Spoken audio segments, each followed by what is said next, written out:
Karnataka BJP ಅಂದ್ರೇನೆ ಲಿಂಗಾಯತ ನಾಯಕರ ಪಕ್ಷ ಅನ್ನೋದು ದಶಕಗಳ ಇತಿಹಾಸ.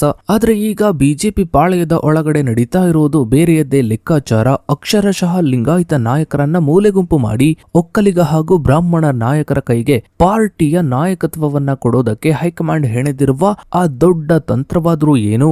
ಇದು ಕೇವಲ ನಾಯಕತ್ವದ ಬದಲಾವಣೆಯೋ ಅಥವಾ ಕರ್ನಾಟಕದ ರಾಜಕೀಯ ದಿಕ್ಕನ್ನೇ ಬದಲಿಸೋ ಹೊಸ ಮಾಸ್ಟರ್ ಪ್ಲಾನ? ಇದರ ಬಗ್ಗೆನೇ ಒಂದು ವಿಶೇಷ ವರದಿ ಇದೆ, ಬನ್ನಿ ನೋಡ್ತಾ ಹೋಗೋಣ. ಸ್ನೇಹಿತರೆ, ಕರ್ನಾಟಕದ ರಾಜಕೀಯ ಇತಿಹಾಸವು ಪ್ರಮುಖವಾಗಿ ಜಾತಿ ಸಮೀಕರಣಗಳು, ಭೂಮಾಲಿಕ ಸಮುದಾಯಗಳ ಪ್ರಭಾವ ಮತ್ತು ಪ್ರಾದೇಶಿಕ ಸಮತೋಲನಗಳ ಸುತ್ತ ಹೆಣೆಯಲ್ಪಟ್ಟಿದೆ. ಇತ್ತೀಚಿನ ವರ್ಷಗಳಲ್ಲಿ ಬಿಜೆಪಿ ಪಕ್ಷದ ಆಂತರಿಕ ವಲಯದಲ್ಲಿ ಅತ್ಯಂತ ತೀವ್ರವಾದ ಚರ್ಚೆಯೊಂದು ಮುನ್ನೆಲೆಗೆ ಬಂದಿದೆ. ಪಕ್ಷದ ಸಾಂಪ್ರದಾಯಿಕ ಮತ್ತು ಅತ್ಯಂತ ಬಲಿಷ್ಠ ಮತ ಬ್ಯಾಂಕ್ ಆಗಿರುವ ಲಿಂಗಾಯತ ಸಮುದಾಯದ ಪ್ರಭಾವಿ ನಾಯಕರನ್ನು ವ್ಯವಸ್ಥಿತವಾಗಿ ಮೂಲೆಗುಂಪು ಮಾಡಲಾಗುತ್ತಿದೆ ಎಂಬ ಚರ್ಚೆಗಳು ನಡೆಯುತ್ತಿವೆ. ಪಕ್ಷದ ಮೇಲೆ ಸಂಪೂರ್ಣ ನಿಯಂತ್ರಣವನ್ನ ಸಾಧಿಸಲು ಒಕ್ಕಲಿಗ ಮತ್ತು ಬ್ರಾಹ್ಮಣ ಸಮುದಾಯದ ಮುಖಂಡರು ಹೊಸ ತಂತ್ರಗಳನ್ನ ರೂಪಿಸ್ತಾ ಇದ್ದಾರೆ ಎಂಬ ಆರೋಪಗಳು ಮತ್ತು ವಿಶ್ಲೇಷಣೆಗಳು ರಾಜಕೀಯ ವಲಯದಲ್ಲಿ ವ್ಯಾಪಕವಾಗಿ ಚರ್ಚೆ ಆಗ್ತಾ ಇವೆ. ಸ್ನೇಹಿತರೆ, ಕರ್ನಾಟಕದ ಏಕೀಕರಣದ ನಂತರದ ರಾಜಕೀಯ ಇತಿಹಾಸದಲ್ಲಿ ಲಿಂಗಾಯತ ಮತ್ತು ಒಕ್ಕಲಿಗ ಸಮುದಾಯಗಳು ಸದಾ ರಾಜಕೀಯ ನಾಯಕತ್ವದ ಕೇಂದ್ರಬಿಂದುಗಳಾಗಿವೆ. ಮೈಸೂರು ರಾಜ್ಯದ ಆರಂಭಿಕ ದಿನಗಳಲ್ಲಿ ಒಕ್ಕಲಿಗ ಸಮುದಾಯವು ರಾಜಕೀಯವಾಗಿ ಮುಂಚೂಣಿಯಲ್ಲಿದ್ದರೂ ಏಕೀಕರಣದ ಬಳಿಕ ಉತ್ತರ ಕರ್ನಾಟಕದ ಲಿಂಗಾಯತ ಪ್ರಾಬಲ್ಯದ ಪ್ರದೇಶಗಳು ಸೇರ್ಪಡೆಯಾದಾಗ ಸಮೀಕರಣಗಳು ಸಂಪೂರ್ಣವಾಗಿ ಬದಲಾದವು. ಎಸ್ ನಿಜಲಿಂಗಪ್ಪ ಅವರು ಏಕೀಕೃತ ರಾಜ್ಯದ ಮೊದಲ ಲಿಂಗಾಯತ ಮುಖ್ಯಮಂತ್ರಿಯಾದರು. 1956ರಿಂದ 1972ರ ಅವಧಿಯಲ್ಲಿ ರಾಜ್ಯವು ಎಸ್ ನಿಜಲಿಂಗಪ್ಪ, ಬಿಡಿ ಜತ್ತಿ, ಎಸ್.ಆರ್. ಕಂಠಿ ಮತ್ತು ವೀರೇಂದ್ರ ಪಾಟೀಲ್ ಅವರಂತಹ ನಾಲ್ಕು ಪ್ರಭಾವಿ ಲಿಂಗಾಯತ ಮುಖ್ಯಮಂತ್ರಿಗಳನ್ನ ಕಾಣ್ತು. ಈ ಸುದೀರ್ಘ ಲಿಂಗಾಯತ ಪ್ರಾಬಲ್ಯವನ್ನ 1972ರಲ್ಲಿ ದೇವರಾಜ್ ಅರಸು ಅವರು ಅಹಿಂದ, ಅಲ್ಪಸಂಖ್ಯಾತರು, ಹಿಂದುಳಿದ ವರ್ಗಗಳು ಮತ್ತು ದಲಿತರ ಒಕ್ಕೂಟದೊಂದಿಗೆ ಈ ಸಂಪೂರ್ಣ ರಾಜಕೀಯ ಚಿತ್ರಣವನ್ನೇ ಬ್ರೇಕ್ ಮಾಡಿದ್ರು. ನಂತರ ರಾಜ್ಯವು ಆರ್ ಗುಂಡೂರಾವ್ ಮತ್ತು ರಾಮಕೃಷ್ಣ ಹೆಗಡೆಯವರಂತಹ ಬ್ರಾಹ್ಮಣ ಮುಖ್ಯಮಂತ್ರಿಗಳ ಆಡಳಿತವನ್ನು ಕೂಡ ಕಾಣ್ತು. ಒಕ್ಕಲಿಗ ಸಮುದಾಯವು ಮುಖ್ಯಮಂತ್ರಿ ಸ್ಥಾನವನ್ನ ಮರಳಿ ಪಡೆಯಲು ಬರೋಬ್ಬರಿ 38 ವರ್ಷಗಳ ಕಾಲ ಕಾಯಬೇಕಾಯಿತು.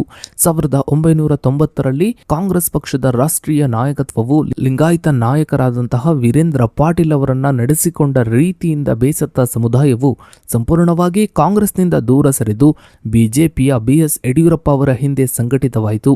ಇದು ಕರ್ನಾಟಕದಲ್ಲಿ ಬಿಜೆಪಿ ಬೆಳೆಯಲು ಪ್ರಮುಖ ಕಾರಣವಾಯಿತು. ಇನ್ನು ಸ್ನೇಹಿತರೆ, ಕರ್ನಾಟಕದಲ್ಲಿ ಬಿಜೆಪಿ ಅಧಿಕಾರಕ್ಕೆ ಏರಲು ಕಾರಣವಾದ ಲಿಂಗಾಯತ ಸಮುದಾಯವನ್ನ ಪ್ರಸ್ತುತ ಪಕ್ಷದ ರಾಷ್ಟ್ರೀಯ ಸಂಘಟನಾ ನಾಯಕತ್ವವು ದೂರವಿಡುತ್ತಿದೆ ಎಂಬ ಚರ್ಚೆಗಳು 2023ರ ವಿಧಾನಸಭಾ ಚುನಾವಣೆಯ ಸಂದರ್ಭದಿಂದಲೂ ಕೂಡ ತುಂಬಾ ದೊಡ್ಡ ಮಟ್ಟದಲ್ಲಿ ಚರ್ಚೆಯಾಗ್ತಾ ಇದೆ. ಈ ಆರೋಪಗಳ ಹಿಂದೆ 3 ಪ್ರಮುಖ ಘಟನಾವಳಿಗಳು ಮತ್ತು ತಂತ್ರಗಳು ಗೋಚರಿಸುತ್ತವೆ. ಮೊದಲನೇದಾಗಿ, ಪ್ರಭಾವಿ ನಾಯಕರಿಗೆ ಟಿಕೆಟ್ ನಿರಾಕರಣೆ ಮತ್ತು ಪಕ್ಷದಿಂದ ನಿರ್ಗಮನ. 2023ರ ಚುನಾವಣೆಯಲ್ಲಿ ಮಾಜಿ ಮುಖ್ಯಮಂತ್ರಿ ಜಗದೀಶ್ ಶೆಟ್ಟರ್ ಮತ್ತು ಮಾಜಿ ಉಪಮುಖ್ಯಮಂತ್ರಿ ಲಕ್ಷ್ಮಣ್ ಸವದಿ ಅವರಿಗೆ ಸ್ಪರ್ಧಿಸಲು ಟಿಕೆಟ್ ನಿರಾಕರಿಸಲಾಯಿತು. ಜಗದೀಶ್ ಶೆಟ್ಟರ್ ಅವರು ಬಿಜೆಪಿಯ ರಾಷ್ಟ್ರೀಯ ಸಂಘಟನಾ ಪ್ರಧಾನ ಕಾರ್ಯದರ್ಶಿ BL ಸಂತೋಷ್ ಅವರ ವಿರುದ್ಧ ಬಹಿರಂಗವಾಗಿಯೇ ವಾಗ್ದಾಳಿಯನ್ನ ನಡೆಸಿದರು. BL ಸಂತೋಷ್ ಅವರು ಲಿಂಗಾಯತ ನಾಯಕರನ್ನ ವ್ಯವಸ್ಥಿತವಾಗಿ ಮುಗಿಸಲು ಸ್ಕೆಚ್ ರೂಪಿಸಿದ್ದಾರೆ ಮತ್ತು ಪ್ರಹ್ಲಾದ್ ಜೋಶಿಯವರಂತಹ ಬ್ರಾಹ್ಮಣ ನಾಯಕರನ್ನ ರಾಜ್ಯದಲ್ಲಿ ಮುನ್ನೆಲೆಗೆ ತರಲು ಈ ಕಸರತ್ತು ನಡೆಸಲಾಗುತ್ತಿದೆ ಎಂದು ಶೆಟ್ಟರ್ ಆರೋಪಿಸಿದರು.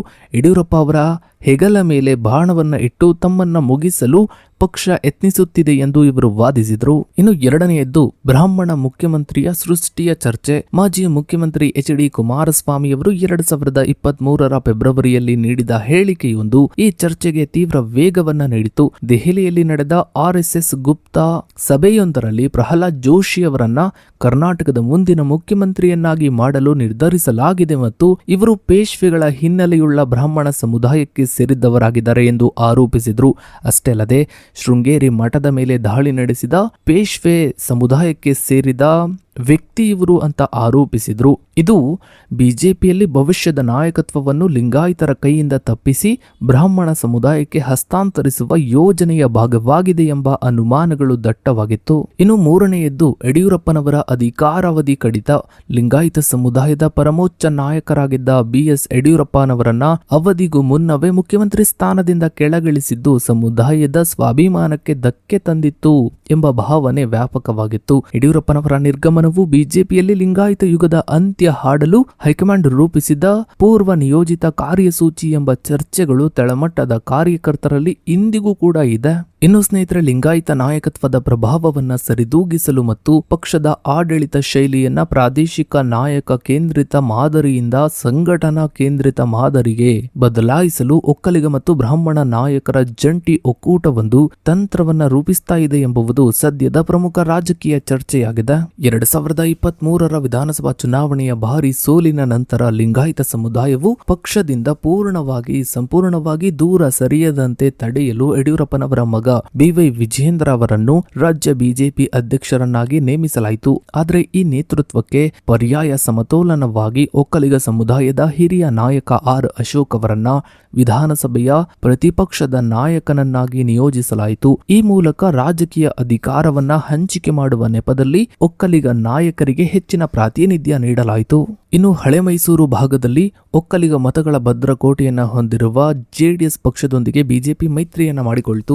ಈ ಮೈತ್ರಿಯ ಮೂಲಕ ಎಚ್.ಡಿ. ಕುಮಾರಸ್ವಾಮಿ ಅವರನ್ನು ಕೇಂದ್ರ ಸಚಿವರನ್ನಾಗಿ ಮಾಡುವ ಮೂಲಕ ಎನ್ಡಿಎ ಒಕ್ಕೂಟದಲ್ಲಿ ಒಕ್ಕಲಿಗ ನಾಯಕತ್ವಕ್ಕೆ ದೊಡ್ಡ ವೇದಿಕೆಯನ್ನ ಕಲ್ಪಿಸಲಾಯಿತು. ಈ ನಡೆಯು ಬಿಜೆಪಿಯೊಳಗಿನ ಲಿಂಗಾಯತ ಮುಖಂಡರ ಏಕಸ್ವಾಮ್ಯವನ್ನ ತಗ್ಗಿಸಲು ಮತ್ತು ಒಕ್ಕಲಿಗ ಮತ ಬ್ಯಾಂಕ್ ಅನ್ನ ದಕ್ಷಿಣ ಕರ್ನಾಟಕದಲ್ಲಿ ಪಕ್ಷದ ನೆರಳಿಗೆ ತರಲು ಬಳಸಿದ ಪ್ರಮುಖ ಅಸ್ತ್ರವಾಗಿದೆ. ಇನ್ನು ಸ್ನೇಹಿತರೆ, ಹಿಂದಿನ ಬಸವರಾಜ ಬೊಮ್ಮಾಯಿ ನೇತೃತ್ವದ ಸರ್ಕಾರವು ಜಾರಿಗೆ ತಂದ ಮೀಸಲಾತಿ ಬದಲಾವಣೆಗಳು ಸಹ ಇದೇ ತಂತ್ರದ ಭಾಗವಾಗಿದ್ವು. ಮುಸ್ಲಿಮರಿಗೆ ನೀಡಲಾಗಿದ್ದ 4% ಮೀಸಲಾತಿಯನ್ನ ರದ್ದುಗೊಳಿಸಿ ಇದನ್ನ ಒಕ್ಕಲಿಗರು ಮತ್ತು ಲಿಂಗಾಯತರಿಗೆ ಹಂಚಿಕೆ ಮಾಡಲಾಯಿತು. ಆದರೆ ಈ ತಂತ್ರವು ನಿರೀಕ್ಷಿತ ರಾಜಕೀಯ ಲಾಭ ನೀಡುವ ಬದಲು ಕಾನೂನಾತ್ಮಕ ಅಸ್ಥಿರತೆ ಮತ್ತು ಎಲ್ಲ ಸಮುದಾಯಗಳ ಅಸಮಾಧಾನಕ್ಕೆ ಕಾರಣವಾಯಿತು. ಇನ್ನು ಸ್ನೇಹಿತರೆ, ಲಿಂಗಾಯತ ನಾಯಕತ್ವದ ಒಳಗಿನ ಬಣ ರಾಜಕೀಯ ಮತ್ತು ಒಕ್ಕಲಿಗ ಬ್ರಾಹ್ಮಣ ನಾಯಕರ ಮುನ್ನೆಲೆಯು ಪಕ್ಷದೊಳಗೆ ಹಿಂದೆಂದೂ ಕಾಣದಂತಹ ಆಂತರಿಕ ಬಂಡಾಯಕ್ಕೆ ನಾಂದಿ ಹಾಡಿತು.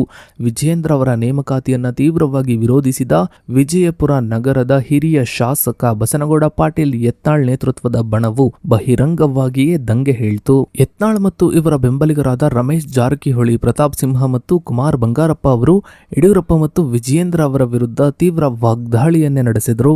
ಮೊದಲನೇದಾಗಿ ವಂಶಾಡಳಿತ ರಾಜಕಾರಣದ ವಿರೋಧ.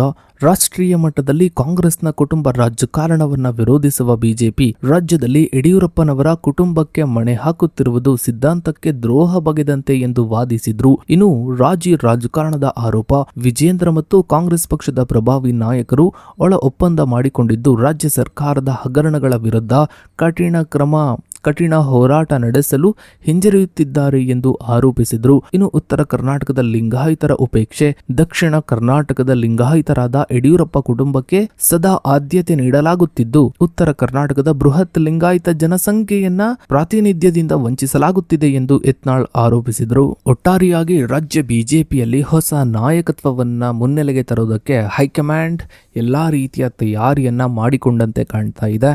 ಸೊ ಇದಾಗಿತ್ತು ಸ್ನೇಹಿತರೆ ಇವತ್ತಿನ ಈ ಒಂದು ವಿಡಿಯೋದ ಬಗ್ಗೆ ನಿಮ್ಮ ಅನಿಸಿಕೆ ಅಭಿಪ್ರಾಯಗಳನ್ನ ತಪ್ಪದೆ ಕಮೆಂಟ್ ಸೆಕ್ಷನ್ ಅಲ್ಲಿ ಕಮೆಂಟ್ ಮಾಡಿ. ಹಾಗೆ ವಿಡಿಯೋಗೊಂದು ಲೈಕ್ ಮಾಡ್ತಾ ವಿಡಿಯೋನ ಆದಷ್ಟು ಎಲ್ಲ ಕಡೆ ಶೇರ್ ಮಾಡಿ. ನೀವಿನ್ನು ನಮ್ಮ ಚಾನಲ್ಗೆ ಸಬ್ಸ್ಕ್ರೈಬ್ ಆಗಿಲ್ಲ ಅಂದ್ರೆ ಕೆಳಗಡೆ ಕಾಣ್ತಾ ಇರೋ ಸಬ್ಸ್ಕ್ರೈಬ್ ಬಟನ್ ಕ್ಲಿಕ್ ಮಾಡಿ. ಹಾಗೆ ಪಕ್ಕದಲ್ಲಿ ಕಾಣೋ ಬೆಲ್ ಐಕಾನ್ ಕೂಡ ಕ್ಲಿಕ್ ಮಾಡಿ. Thanks for